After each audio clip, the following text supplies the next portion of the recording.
맥추절, 다음 주일이 맥추 감사주일인데요.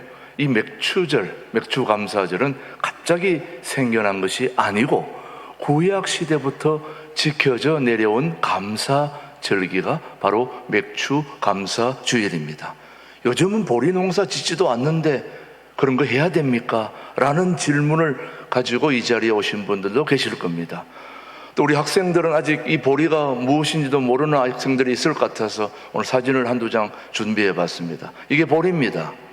자, 보리 맥자를 써서 맥추절, 맥추감사절이라고 그러는데, 다음 사진도 역시 이제 보리가 더 익어서 이제 추수할 때가 가까워오고 있는 이 사진이죠. 이것을 보리를 해가지고 저렇게 보리밥이 나오게 되는 거지요.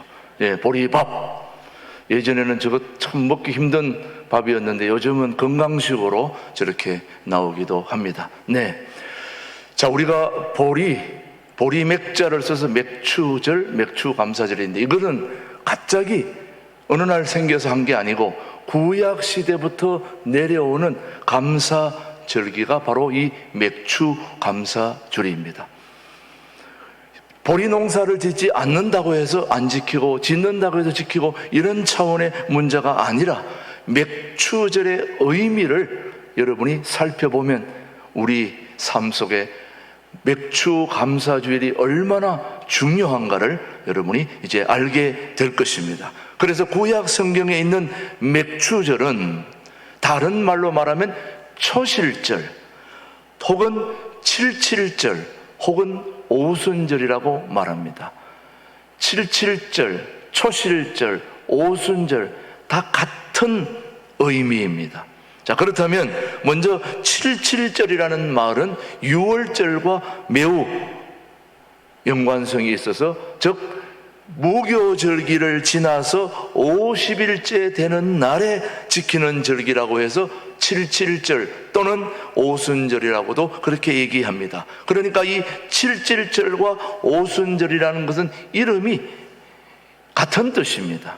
칠칠절, 오순절. 77에 49. 7 곱하기 7 하면 얼마입니까? 77은 49. 그 다음 49 다음이 얼마입니까? 50입니다. 그래서 50일째 되는 날을 오순절이라고 그렇게 얘기하는 거죠. 그래서 맥추절을 77절 혹은 오순절이라고 부르게 되는 거죠. 그리고 맥추절의 또 하나의 이름이 바로 초실절인데 이 맥추절을 초실절과 오순절이라고 부르는 그 이름에는 매우 깊은 의미가 있는데 오늘 그 깊은 의미를 한 가지 아닌 두 가지를 좀 살펴보려고 합니다.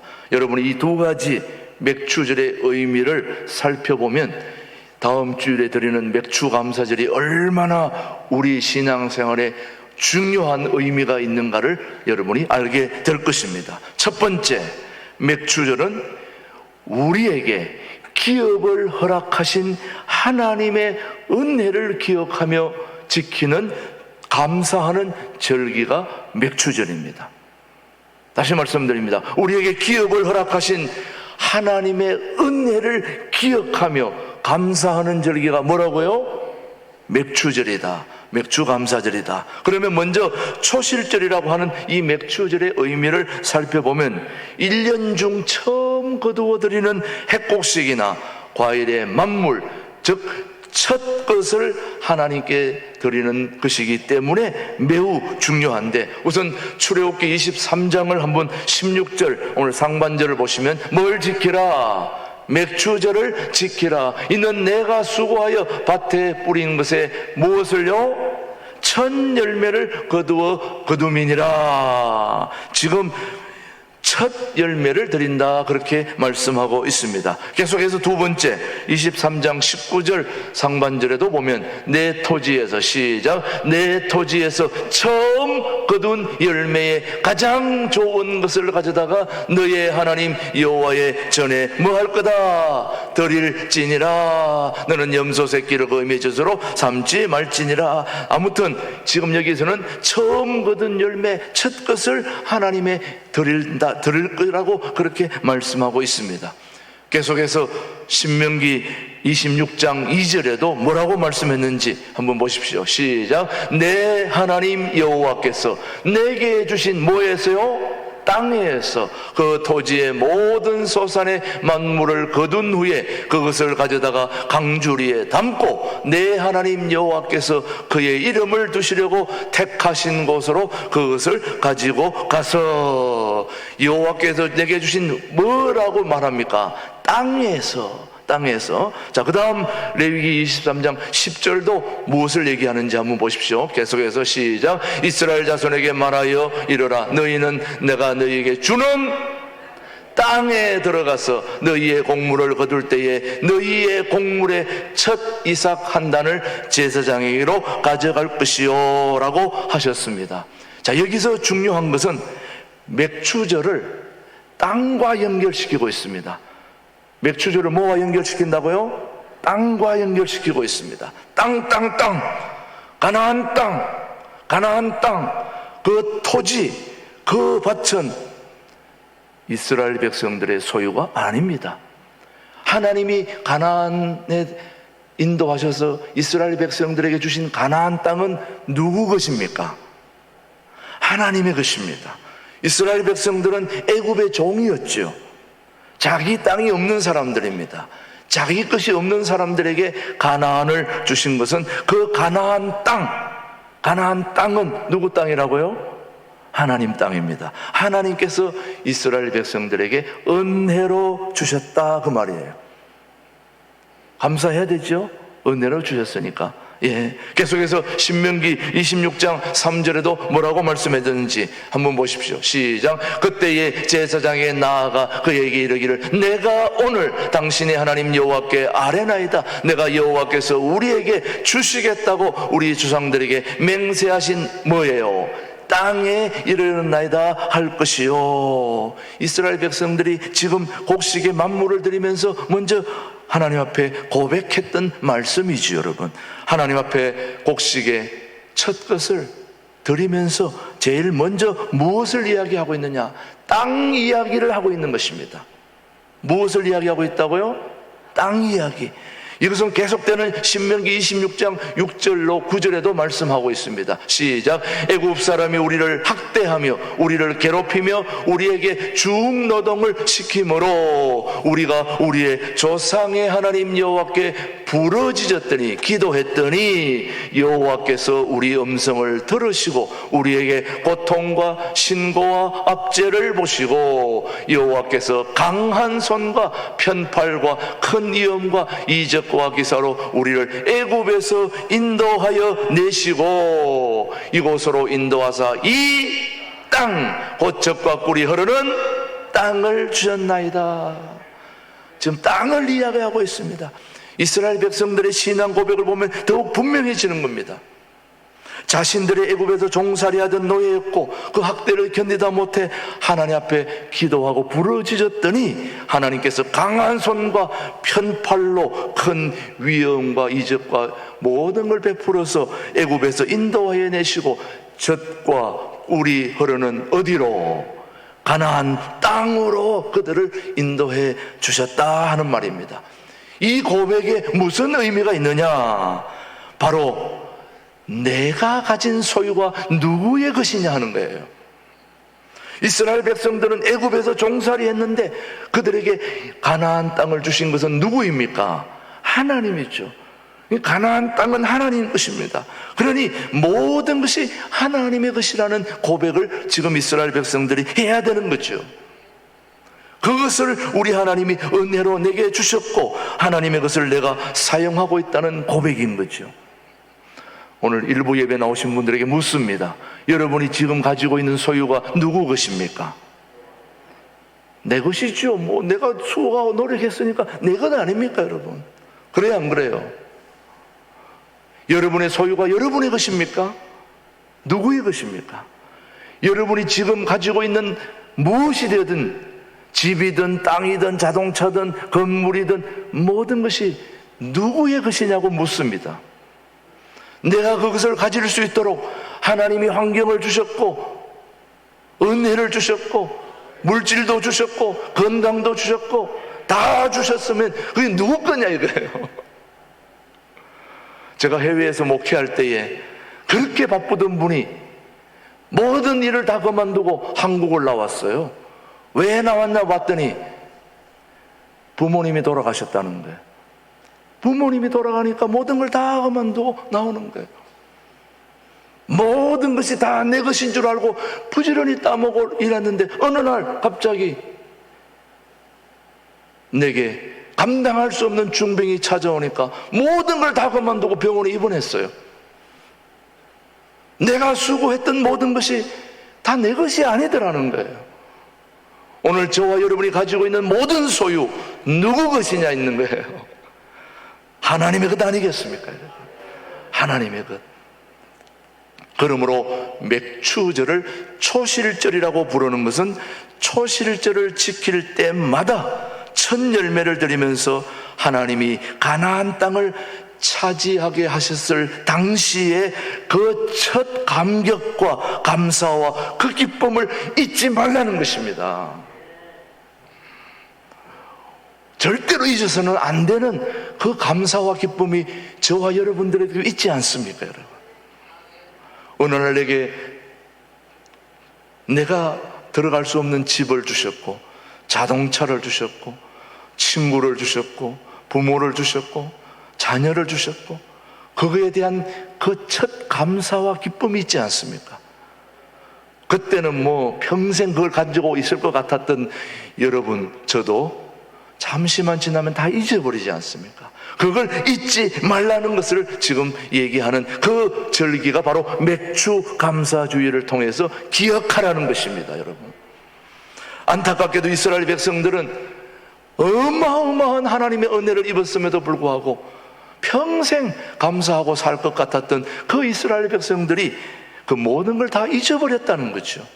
그래서 당부하기를 이스라엘 백성들은 시간이 가고 세월이 흐를수록 절기는 지키지 않으면서도 그 의미를 잃어버린 채 인간적인 명절로 둔갑시켰다 이 말이에요. 맥추절, 그냥 절기구나, 1년 중간에 하나님 앞에 지키는 절기, 명절이구나, 이렇게 생각했다는 거예요. 그 명절의 중요한 의미는 지난날 우리에게 베풀어 주신 하나님의 은혜를 기억하고 감사하게 하기 위해서 그 절기를 만들어 놓았는데 그냥 인간적인 명절로 바꾸어 버리고 그냥 탱자 그렇게 지나온 그들의 삶을 다시 일깨워 주기 위해서 이 맥추 감사절의 의미를 다시 한번 말씀으로 새기고 있는 거죠, 여러분. 사랑하는 교우 여러분, 맥추절을 초실절이라고 한 것은 이스라엘 백성들이 가나안의 땅에서 하나님의 은혜를 잊지 말고 기억해야 된다는 표지를 바로 초실절이라고 얘기하는 것입니다. 맥추절을 초실절이라고 한다고 하는 것은 가나안 땅에서 하나님의 은혜를 잊지 말라. 오늘 신광두레교회 우리 모든 성도들에게도 맥추절은 초실절입니다. 그거는 바로 우리 신광두레교회 모든 교우들이 잊지 말아야 할 중요한 사실, 이 교회가 어려움을 당했을 때 이 교회를 지켜주시고 우리에게 예배의 공간, 예배의 장소, 예배의 시간을 허락해 주신 하나님께 감사해야 되지 않을까요? 지난 우리가 2주년 통합 2주년을 지나면서 저는 남모르게 감사의 눈물이 나오더라고요. 하나님께서 하셨구나, 하나님께서 인도하셨구나. 저 데크에 올라가서 옛날에 그 고양이가 똥 싸고 다니면서 참 허접했던 그곳이 이제 아름다운 명소로 바뀌어진 거 누가 하신 겁니까? 하나님이 하신 것입니다. 우리 다음 세대에 풋살장, 농구장, 배구장, 족구장을 이렇게 해서 우리 자녀들이 마음껏 운동할 수 있도록 이 장소를 허락해 뭐 누가 하신 것입니까? 하나님이 하신 거라고 저는 믿습니다. 그 하나님의 은혜를 잊지 말라는 걸 지금 얘기하고 있는 게 바로 초실절이라는 거죠, 여러분. 우리는 잊어버리면 안 되는 것입니다. 우리가 한 게 아니죠. 하나님이 하신 거잖아요. 하나님이 도와주신 거잖아요. 사랑하는 성도 여러분, 모세가 피를 토하는 심정으로 이스라엘을 향하여 외친 것도 하나님께서 은혜로 가나안 땅을 주셨다는 것을 잊지 말라, 기억하라. 세월이 흘러 이 역사적인 사실을 알지 못하는 세대들이 생겨났을 때에도 그러한 자녀들이 이 맥주절의 의미를 묻거들랑 이 은혜의 사실을 설명하고 기억하게 해 주라는 거죠, 여러분요. 우리 아동부, 중고등부, 유치부, 청년부, 교사들도, 전도사님들도 명심해야 됩니다. 우리의 자녀들에게 우리 교회가 어떻게 시작되었는지, 중간에 어떤 과정을 겪었는지 그 모든 걸 이야기해주고 하나님이 은혜로 이곳까지 인도해 주셨다는 맥주절의 의미, 초실절의 의미를 설명해 줘야 되는 것입니다. 알려줘야 되는 것입니다. 그래서 자자손손이 하나님의 은혜를 기억하라는 거죠, 여러분. 그래야 사람이 아닙니까? 물론 여러분들이 그렇게 하고 있는 줄 압니다만은 그래도 오늘 맥주절을 앞두고, 한 주 앞두고 적어도 이 맥주절의 이 소중한 의미를 우리가 기억해야 될 줄로 믿습니다. 사랑하는 성도 여러분, 하나님의 은혜를 기억해야 복을 얻습니다. 여러분이 복을 받는 이유는 하나님의 은혜를 기억하고 있기 때문입니다. 우리 모두가 복을 얻게 되기를, 우리 신광도래 교회에 오드는 모두가 다 복의 근원이 되고 복의 통로가 되고 복의 수혜자가 되기를 주님의 이름으로 축복합니다. 그러나 그 복은 하나님의 은혜를 기억할 때 하나님이 주시는 것입니다. 사랑하는 교회 여러분, 하나님의 은혜를 기억하면서 감사해야 받은 은혜가 쏟아지지 않습니다. 여러분, 맥주 감사절을 지키는 것은 바로 하나님을 위하기도 하지만 우리 자신을 위한 것임도 여러분은 기억해야 되는 것입니다. 사랑하는 교회 여러분, 하나님의 은혜를 잊지 않고 감사하면 감사하는 그 사람이 하나님의 복을 받는 것입니다. 저는 그렇게 되기를 축복합니다, 여러분. 첫 번째, 하나님께서 우리에게 주신 기업을 우리가 감사하며 지키는 절기가 맥주 감사 절기라면, 두 번째는 맥주절은 열매를 맺게 하신 하나님의 은혜를 기억하며 감사하는 절기가 바로 맥주 감사절입니다. 첫 번째는 우리에게 기업을, 땅도 주시고 살 곳도 주시고 장소도 주시고 우리에게 모든 걸 허락해 주신, 기업을 허락해 주신 하나님의 은혜를 기억하며 감사하며 지키는 절기가 맥주절, 초실절, 오순절, 그렇게 맥주감사 절기라면, 두 번째는 열매를 맺게 하신 하나님의 은혜를 기억하라는 것입니다. 내가 가꾸고 씨를 뿌리고 다 해도 열매는 누가 맺게 하는 겁니까? 하나님이 맺게 하는 거죠. 하나님이 그래서 맥주절은 오순절로도 불리고 있습니다. 오순절은 여러분 어떤 날입니까? 77은 49 그다음 날이 50일째가 되는 오순절에 하나님의 역사가 일어났다 해서 오순절인데, 우리 한번 사도행전 2장 1절로 4절의 말씀을 한번 보십시다. 시작. 오순절 날이 이미 이르매 그들이 다 같이 한 곳에 모였더니, 그 다음 1절로 그 다음 9절 넘어가 주십시오.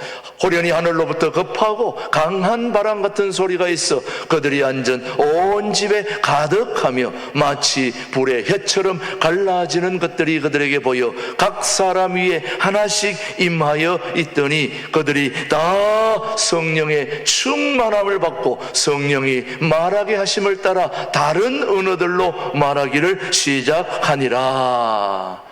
이 오순절에 관한 말씀을 보고 있습니다. 6월절이 가지는 상징적인 의미는 예수님께서 죽으심으로 모든 죄의 속박을 풀어 자유케 하시고 구원을 누리게 하심에 그 중요한 의미가 있는 것이죠. 그런데 이 예수 그리스도의 구원이 무엇을 통하여 세상에 전파되었습니까? 예수 그리스도의 구원이 무엇을 통하여 세상에 전파되었냐고요? 예수 그리스도의 복음은 교회를 통하여 온 세상에 전파되었습니다. 그래서 교회가 중요한 것입니다. 우리 신광두레 교회를 통하여 주님의 하나님의 기쁜 소식 복음이 세상에 전파되게 되는 그 통로가 우리 교회가 되는 거죠. 그래 우리 교회가 신광두레 교회가 존재해야 되는 이유는 구원의 기쁜 소식을 전해주는 중요한 통로가 우리 신광두레 교회입니다. 엊그저께 막 비가 엄청나게 쏟아졌는데 그 비가 저 뒤쪽에서 흘러가지고 이 교회 밑으로 해서 저 신천으로 흘러갑니다. 이 교회 밑으로 물이 통로화되어 흘러가듯이 우리 신광두레 교회가 살아계신 하나님의 그 구원의 기쁜 소식이 저와 여러분을 통해서 세상에 흘러나가야 되는 거죠, 여러분요. 그걸 위해서 우리 교회, 우리 신광두레 교회가 있는 거죠, 여러분요. 구원의 통로, 축복의 통로. 그러면 그 교회가 언제 처음으로 세워졌나요? 바로 오순절을 역사를 중심으로 교회가 세워졌기 때문에 교회의 생일은 성탄절이 아니라 언제라고요? 오순절이죠, 여러분. 오순절날 성령께서 임하심으로 처음으로 사도들을 통하여 예수 그리스도의 구원의 복음이 전거되고 처음 교회인 예루살렘 교회가 세워지게 된 것이죠. 이것이 바로 오순절로서의 맥주절의 의미인 것입니다. 오순절에 성령께서 임하시고 복음이 전거되면서 그 결실로 교회가 세워졌습니다. 초실절로서의 맥주절은 열매를 거두고 그 열매를 주신 하나님께 감사를 드리는 날이 바로 초실절, 오순절, 맥주절인 것입니다. 그래서 다음 주일이 우리 인생에, 우리 신앙생활에 너무너무 중요한 절기가 바로 맥주절이에요. 맥주 감사절이에요. 하나님께서 오순절에 성령의 그 열매가 바로 교회라는 걸 기억하셔야 됩니다. 그러니 다음 주일에 우리는 너무너무 소중한 절기를 지키게 되는 겁니다, 여러분. 그렇다면 오순절로서의 맥주절은 복음의 열매를 거두는 날입니다. 주님의 몸된 교회가 세워지도록 더 강건해지도록 복음의 열매로 감사해야 맥주절을 제대로 지키는 것이라고 믿습니다. 그렇게 되기를 바랍니다, 우리 성도님들은. 신광두레 교회가 잘 되고 부흥해야 될 이유는 우리가 그런 열매를 맺어야 하나님께 영광이 되는 것입니다, 여러분. 그래서 우리는 부흥해야 될 줄로 믿습니다. 우리 교우 중에 미리 환상을 보신 분도 있어요. 북한의 동포들이 트럭을 타고 우리 교회로 막 쏟아져 들어온다는 그런 걸 본 분들도 계셔요. 뭐 다 제가 그걸 믿고 하는 건 아니지만 하나님이 우리 교회를 통하여 정말 엄청난 역사를 이루고 있다는 걸 우리는 기억해야 됩니다. 살아계신 하나님이 오늘도 우리 가운데 함께 하시면서 신명기 16장 11절을 우리 한번 보십시다. 시작. 다시 읽습니다. 너와 내 자녀와 노비와 내 성중에 있는 레위인과 및 너희 중에 있는 객과 고아와 가부가 함께 있는 내 하나님 여호와께서 자기의 이름을 두시려고 택하신 곳에서 내 하나님 여호와 앞에서 뭐 할지니라, 즐거워할지니라.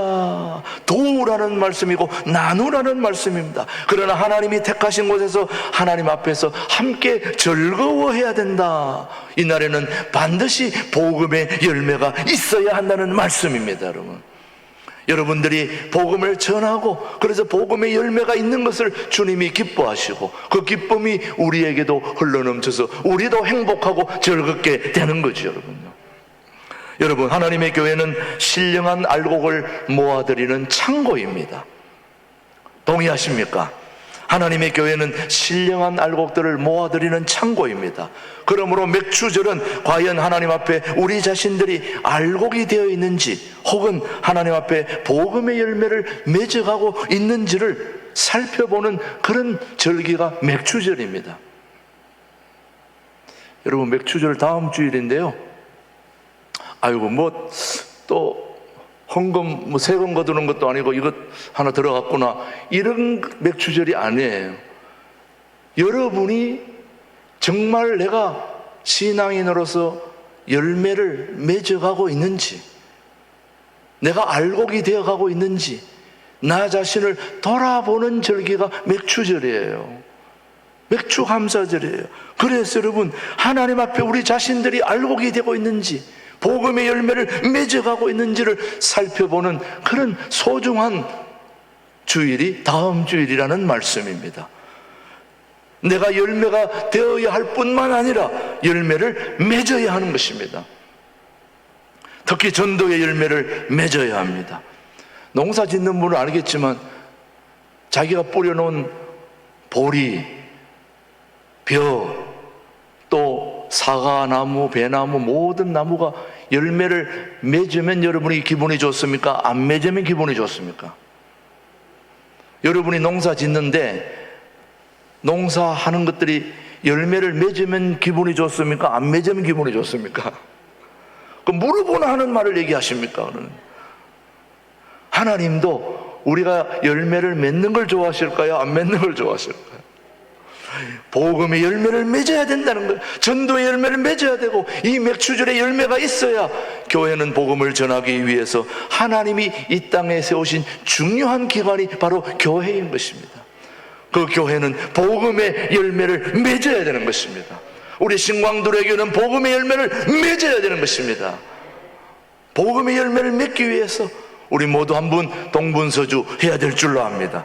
첫 열매는 추수의 시작을 의미하는 겁니다. 이스라엘 백성들이 곡식을 다 거두고 난 후에 첫 열매를 하나님께 바치는 것이 아니라는 거예요. 이게 뭘 얘기하냐면은, 자, 보리 농사가, 지금은 보리 농사가, 옛날에 보리 농사를 지어 놓고 나서 이제 7월 달에 첫 보리단을 잘라가지고 그 첫 단을 하나님 앞에 가지고 와서 하나님 앞에 드리고 난 후부터 이제 돌아가서 본격적으로 보리도 베고 타작도 하고 그렇게 한다는 걸 생각하면 첫 열매라고 하는 것은 추수의 시작을 의미하는 것입니다. 심지 않으면 추수할 것이 없잖아요. 심지 않았는데 어떻게 거둡니까, 여러분? 추수할 것이 없으면 하나님께 바칠 것도 없는 겁니다, 여러분. 어떤 분에게 헌금을 가르치는데 얘기하다 보니까, 목사님, 저는 수입이 없으면 11조를 어떻게 드립니까? 그렇게 묻길래 참 할 말이 없더라고요. 수입이 없는데 어떻게 11조를 드리고 헌금을 하냐. 추수할 것이 없는데 드릴 게 어디 있겠습니까? 그렇다면은 지금부터라도 뿌려야 되지 않겠습니까? 오늘 이번에는 못 드렸어도 이 지금부터라도 씨앗을 뿌리면 다음에는 거두지 않겠습니까, 여러분? 복음의 씨앗을 뿌리고 여러분의 삶의 씨앗을 뿌려서 복음의 열매를 우리가 함께 거두어서 하나님께 드려야 되지 않겠습니까? 오늘 우리는 맥추절의 다른 이름인 초실절과 오순절에 담긴 의미를 중심으로 해서 왜 우리가 맥추절의 의미를 살피고 지켜야 하는지를 오늘 우리가 살펴보았는데, 맥추절은 단순히 보리농사, 밀농사 짓고 나서 감사의 예물을 드리는 절기가 아니라는 걸 여러분이 이제 알게 된 것입니다. 맥추절은 우리가 이 땅에서 기업을 주셔서 살아가게 하시는 하나님의 은혜를 기억하면서 감사하는 절기가 무엇이라고요? 맥추 감사절이고 맥추절입니다. 또 하나, 열매를 맺게 하시고 또 뿐만 아니라 이제는 복음의 열매 맺는 자로 우리 모두를 불러주신 주님의 은혜에 감사하며 지키는 절기가 맥추절입니다. 이제 여러분이 의미를 아셨죠, 여러분요? 예. 저는 이 얘기만 생각하면 참 교훈이 큽니다. 조선시대의 야사입니다. 조선시대에 돈이 많은 한 분이 돈이 너무 많아가지고 부러울 것이 없는 사람이 있는데 한 가지가 아쉬운 게 있었어요. 뭔가 이 사람은 목이 90도로 돌아가가지고 앞을 보지를 못해요. 항상 이렇게 돌아가 있는 사람이에요. 돈도 있고 다 있는데 목만 돌아가 있어요. 90도로. 그게 제일 아쉬운 거예요. 그런데 그 이웃 동네에 유명한 침쟁이가 하나 있는데 그 침쟁이가 이 사람을 진단하고, 예, 침 한두 방이면 끝납니다. 목이 돌아옵니다. 그래서 이 돈 많은 분이 자기 목을 고쳐주면 얼마 준다고 했느냐면 처음에 5천냥 내놓으라고 침쟁이가 얘기하니까 목만 돌아오면 5천 양이 아니라 5만 양이라도 50만 양이라도 줄 테니까 걱정하지 말고 해코치라. 그래서 그 침쟁이가 와가지고 침통을 열어가지고 침을 딱 한 방, 두 방 딱 놨는데 목이 돌아온 거예요. 딱 돌아오니까 너무나 기쁘고 감사한데 5천 양을 딱 주려고 보니까 침 딱 한 방 내지 두 방 딱 놨는데 이게 돌아왔으니까 뭐 시간도 금방 얼마 안 걸리고 돈 미천도 안 들어가고, 그렇게 가만히 보니까 5천 양을 주려니까 너무 아까운 거예요. 그래서 계속 흥정을 한 거예요. 3천 양 주면 안 되냐, 뭐 침 한 방, 두 방밖에 뭐 안 났지 않냐. 그러니까 3천 양, 또 3천 양 주려니까 또 아까워가 2천 양까지 깎아가지고 2천 양도 주려니까 아까워도 또 1천 양까지 내려올라고 침 한두 방 나가지고 뭐 미천도 안 들어갔는데, 아유, 그러니까 이 침쟁이도 화가 나겠어 안 나겠어요? 화가 나니까 뭐 미천도 안 들어갔지만 그러나 그 목이 온전하게 돌아오기 위해서는 침을 한두 방 더 놔야 됩니다. 그래서 한두 방 더 놔야 된다고 그러니까 한 1,000양 주고는 한두 방 더 놓은 거예요. 딱 침을 한 방 딱 놓으니까 이게 다시 돌아간 거예요, 이쪽으로. 그리고 다시 돌아간 뒤에 그 침쟁이가 한마디 했습니다. 뭐 미천도 안 들었는데 그냥 한 방밖에 안 났으니까 그냥 그대로 사세요 하고 가버렸어요. 목이 돌아간 채로 평생 살게 됐어요, 여러분. 은혜로 갚지 않는 그 마음. 우리는 모든 것이 하나님의 은혜 아닙니까, 여러분? 무엇 하나 하나님의 은혜가 아닌 것이 어디 있습니까? 그걸 기억하시면서 감사하며 맥주 감사주의를 맞이할 수 있는 우리 신광들에게 모든 성도들이 되기를 주님의 이름으로 축복합니다. 기도하겠습니다. 하나님 아버지, 고맙습니다. 하나님 아버지, 2022년을 우리에게 허락하시고 전반기를 지켜주신 하나님께 감사드리며 맥주 감사주일 예배를 드리는 모든 교우들에게 하늘의 신령한 은혜로 함께하여 주시옵소서. 맥주절을 맞이하여 우리에게 기업을 주신 하나님의 은혜를 기억하며 살게 하시고 이제는 복음의 열매 맺는 자로 불러주신 하나님께 감사하는 절기로 지키게 하여 주시옵소서. 예수님의 이름으로 기도드립니다. 아멘, 아멘.